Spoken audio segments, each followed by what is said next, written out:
안녕하십니까. 김창수 보리밭 인생처럼 누구나 책을 쓰자 제 97회 방송입니다. 오늘은 주식회사 트렌드 투어 여행사 이원선 대표님을 모셨습니다. 대표님 안녕하세요. 네, 안녕하세요. 네, 우리 멋진 대표님.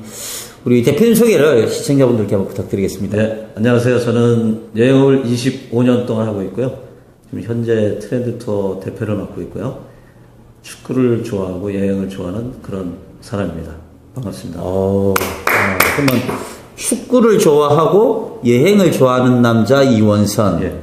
이게 트렌드네, 대표님이 트렌드. 네, 트렌드. 예, 그러면 축구를 왜 좋아하시는지 또 살짝 말씀을 해주셔야 될 것 같습니다. 예, 축구는 저희 형님이 축구 선수를 하셨습니다. 중학교 때. 예. 네, 형이 항상 축구공을 가져오면은 제 앞에서 하도 그 장난을 치셔가지고 제가 공을 뺏으려고 되게 많이 노력을 했어요. 형 공을 못 뺏었는데 예. 그때부터 축구에 관심이 많았고 초등학교 3학년 때 제가 그 축구부에 들어간 그런 계기가 됐습니다. 초등학교 때부터 그럼 축구를 하신 거네요? 원래 4학년부터 받아주는데 예. 3학년 때 제가 선배들을 다니면서 축구를 배웠습니다. 1년도 먼저. 형인데 축구공 빼앗으려고 시작한 게 그렇죠, 예. 축구 생활을 시작한 거예요, 그죠? 예. 참, 그 재미있는 스토리입니다, 그죠? 예. 그리고 형님은 축구계에서 좀 성공을 하셨습니까? 아니, 형님은 전혀 축구하고 지금 관련이 없는 업종. 관련 없는 일 하시고요. 본인 공부를 잘 하셔가지고, 예. 지금 뭐, 좋은 데 가 계시네요. 그런데 우리 대표님께서는 그러면 고등학교 때까지 이제 축구 선수를 하셨던 거죠? 예, 고등학교 때까지 했습니다. 대학교는 그러면 축구로 진학을 하신 겁니까? 공부를 해서 진학을 하신 것입니까? 저는 저희 이때 이제 4강 진학제도가 있어가지고요. 예. 4강에 들지 못하면은 본인이 시험을 봐가지고 대학교를 가야 됩니다. 그래서 저는 운동을 하면서 네.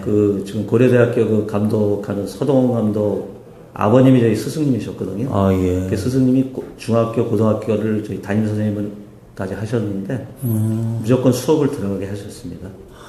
요즘은 학생들이 이제 야구도 수업하고 주말 리그로만 하거든요. 예. 그때 정말로 그 스승님께서 제대로 된 이 교육을 하신 분이네요. 예. 저희가 뭐 돈을 갖다 개인이 합숙비도 낸 것도 없고 예.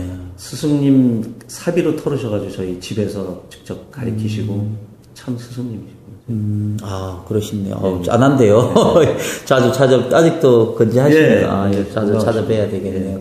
근데 이제 대학교 들어서 축구 선수 생활을 하신 게 아니라 대학교는 체육교육학과를 가신 거죠? 체육학과 다녔습니다. 그럼 선생님도 좀 하신 겁니까?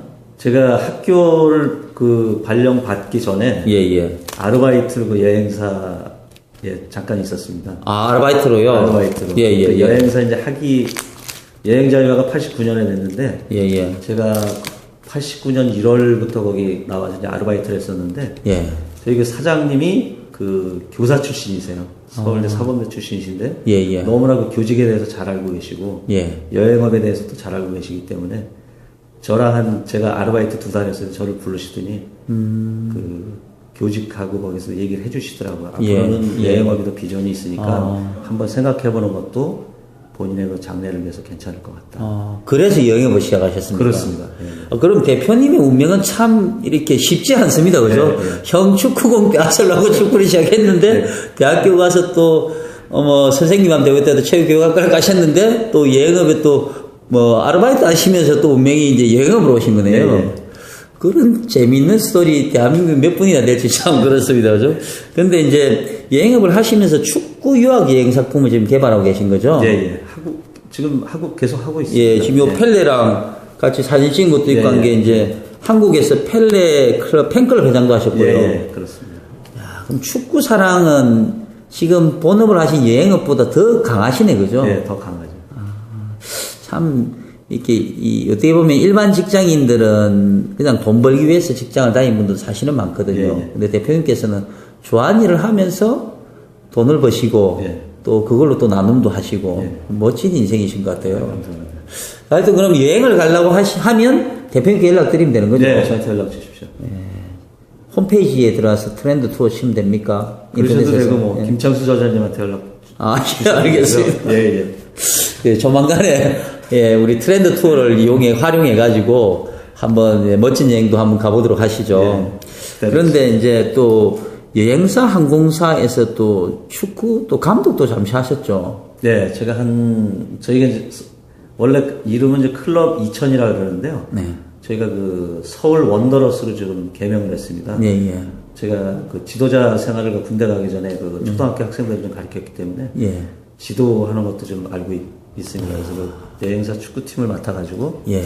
감독을 5년을 했습니다. 아하, 야, 선생님, 왜 스토리가 무궁무진하신 것 같은데, 그런데 최근 또 축구 이거와 또 다른 차이 나는 책을 쓰시고 싶어 하시는 거 아닙니까? 예, 예, 예. 어떤 책을 쓰시고 싶어 하시는 거예요? 저는 지금 뭐 올레길도 있고 둘레길 뭐 이런 여러 가지 길들이 있는데, 그런 길보다는 그 아픈 분들이 예. 치유할 수 있는 숲. 정말 가서 쉬고 싶은 그런 숲들을 갖다가 그 책으로 좀 만들어가지고 아픈 분들한테 그 보시고 가서 힐링을 하는 그런 그 책을 내고 싶습니다. 아, 숲에서 힐링을 하는 안내서네, 예, 이거죠? 안내서. 근데 왜 그 책을 쓰시겠다고 생각을 하시게 된 겁니까? 네, 저희 아버님이 99년에 폐암이 걸리셨습니다. 폐암이 걸리셔가지고 45일 만에 돌아가셨는데. 진단받고요? 진단받고 폐암 말기셨거든요. 아버님이 한 3번을 쓰러지셨어요. 그 전에 방앗간 하셨는데 일이 힘드셔가지고. 예. 나중에 몰랐죠. 그게 뭔지 몰랐는데 서울대병원에서 이제 마지막 알게 된 건 이제 폐암 말기시라고 그 진단을 받으셨고요. 그다음에 그리고 이제 45일 만에 99년 11월 28일 날 돌아가셨고. 예. 어머님이 작년에 이제 담관암이라고. 담관암. 예. 그 간 속에 관이 있는데. 예. 그 안에 그 암이 있는 걸 갖다 초음파로 발견하셨습니다. 예. 어머님이 또 발견하시게 된 계기가 그 저희 삼촌이 담배 뭐 이런 거 술 담배 전혀 안 하시는데. 예. 그 간암으로 돌아가셨어요. 간암으로 돌아간 그 내용을 알고 봤더니 그 B형 간염 보균자셨더라고요. 예. 그래서 어머니 그때부터 이제 초음파 검사를 하셔가지고 암을 발견하셨어요. 암을 발견하셨어요. 어머니도 암이시고, 어머니 살아계시죠? 어머니 정정하시죠. 근데 또 다른 또 암 환자가 또 네, 계시죠? 저희 집사람이 또 유방암에 걸려가지고 지금 이제 5년째 돼서 이제 계속 5년째 맞이고 완치는 아니고 아직 완치는 아니고 투병 생활하고 계시네요. 약에서 먹고 있고요. 야, 그러면 참 집에 암 환자 한 명 있어도 힘든데 어떻게 보면 한 집안에 3분의 암 환자가 계셨고 예. 2분은 살아 계시고 예. 숲에 대한 갈구함이 어떤 분들보다 강하겠어요, 그죠? 강하죠. 네. 다니면서 제가 여행을 다니면서 일반 관광지를 보는 경우도 있지만은 그런 숲 자연 그다음에 그 만들어진 길 말고 만들어지지 않은 그런 길에 대해서 관심도 많습니다. 항상 눈여겨보고 사진 찍고 지금도 뭐 주위에 다니면서도 제가 그 메모해놓은 그런 길들도 있고요. 그런 자료들을 좀 가지고 있습니다. 어떻게 보면은 우리 한국에도 충분히 우리가 치유할 수 있고 힐링할 수 있는 곳이 많음에도 불구하고 사람들이 잘 모르니까 모르죠. 예. 활용을 못하는 거죠. 예. 그걸 이제 대표님께서 자신도 우리 대표님도 정말 가슴 아픈 세월을 살았고 지금도 그 가슴 아프게 세상을 살면서 많은 분들과 공유하고자 하는 마음으로 이 책을 쓰고 싶으시는 거잖아요. 그죠? 공유하고 싶습니다. 많은 분들이 공유해서 건강할 수 있다면 정말 행복한 거니까, 그죠? 행복하죠. 건강해야 행복한 거죠. 야, 축구 이야기에서 웃다가 또 이렇게 가족사 이야기 나오니까 저도 이렇게 좀 마음이 좀 시큰시큰합니다. 예. 그러면 이 대한민국 많은 분들에게 꿈과 희망, 치유, 힐링을 할 수 있는 그 책을 우리가 언제쯤 만나볼 수 있겠습니까? 그래서 올 가을쯤에 저는 내고 싶은데요. 그 가을 되는 사실 계절도 좋고 조금 더 노력해가지고 가을쯤이면 한번 써보고 싶습니다. 아무리 이렇게 여행업이 바쁘시고 축구 하시는 게 바쁘시더라도 책이 더 바쁜 것 같아요. 왜냐하면 정말 그 책 한 권을 통해서 어떤 분에게 삶의 희망을 드릴 수 있는 책이라 저는 믿거든요. 그러니까는 베스트셀러가 되겠다는 욕심을 버리면 누구나 책을 쓸 수 있는데 사람들이 자기가 다 베스트셀러가 되겠다는 욕심을 못 버려서 책을 못 쓴다고 하니 대표님은 그냥 버리고 쓰시면 베스트셀러가 될 것 같아요. 저는 뭐 가진 게 없기 때문에 다 버릴 수 있습니다. 그러면 이제 그 책이 나오면 또 우리가 다시 이제 인터뷰를 해야 되는데 가장 가보고 싶은 숲길 추천하실 곳이 어디 있겠습니까? 제가 어려서 놀던 것이 이제 큰 집, 저희 큰 집이 산으로 둘러싸여 있습니다.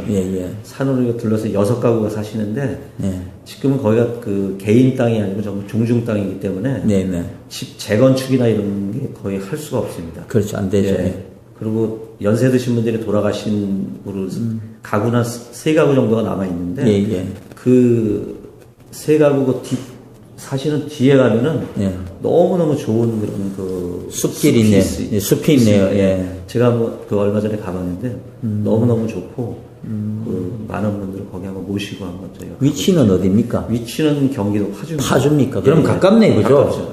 그러면은 올 가을에 낙엽 지는 그 숲에서 우리 한번 대표님 책 앞에 세워놓고 힐링의 시간을 한 1박 2일 한번 해봐도 되겠는데요? 괜찮습니다. 밤에 그 캠프파이어 하면서 인터뷰를 하면은 우리 유튜브 방송 최초로 밤에 캠프파이어 하면서 하는 방송이 되겠습니다. 저도 이렇게 막 가슴이 짠한데 하여튼 대표님 그 용기 잃지 마시고요. 그 가슴 짠함으로 세상과 나누겠다고 하시면 기필코 그 아름다운 숲길 이야기는 대한민국의 희망이 될 거라고 저는 믿습니다. 우리 시청하시는 분들도 여행이라면 트렌드 투어 이원선 대표님 생각하시고 숲길이라면은 대한민국의 이원선 대표님 생각하시면 되겠네, 그죠? 그러면 트렌드 투어의 트렌드는 앞으로 숲이겠네, 그죠? 숲입니다. 알겠습니다. 저도 동참하겠습니다. 꼭 같이 오시죠. 자, 우리 짧지만 우리 시청자분들과 교감을 나누셨는데 시청자분들에게 좋은 말씀 한 말씀 부탁드립니다. 제가 여행은 그 아름다움을 찾는 과정이라 그랬습니다. 어디를 가든지 그 가서 그 산하에 대한 아름다움, 그 다음에 본인에 대한 아름다움, 그 다음에 타인에 대한 아름다움, 그걸 찾는 과정이고요. 숲도 마찬가지인 것 같습니다. 숲도 저희가 가서 그런 산에 대한 고마움, 그 다음에 그런 개인의 건강에 대한 고마움을 찾는 그런 과정이기 때문에 모든 분들이 다 행복하고 건강했으면 하는 그런 바람입니다. 모든 분들이 행복하고 건강했으면 바라는 그 마음은 진정성이 가득합니다. 우리 이원선 대표님을 모시고 축구 이야기, 여행 이야기, 힐링의 숲 이야기를 하면서 또 애잔한 가족 이야기가 한데 어우러진 오늘 한 편의 드라마를 보셨습니다. 2014년 가을의 그날 밤에는 이원선 대표님을 모시고 가슴 짠하지만 희망이 가득한 이야기죠, 그죠? 그 이야기를 뵙도록 하겠습니다. 하여튼 2014년 가을밤 기대합니다, 대표님. 감사합니다. 김창수 보리밭 인생처럼 누구나 책을 써 제97회 방송은 주식회사 트렌드 투어 여행사 이원선 대표님을 모시고 멋진 말씀 들었습니다. 시청해 주셔서 감사드리고요. 98회 방송에서는 또 다른 희망 이야기로 찾아뵙도록 하겠습니다. 감사합니다. 감사합니다.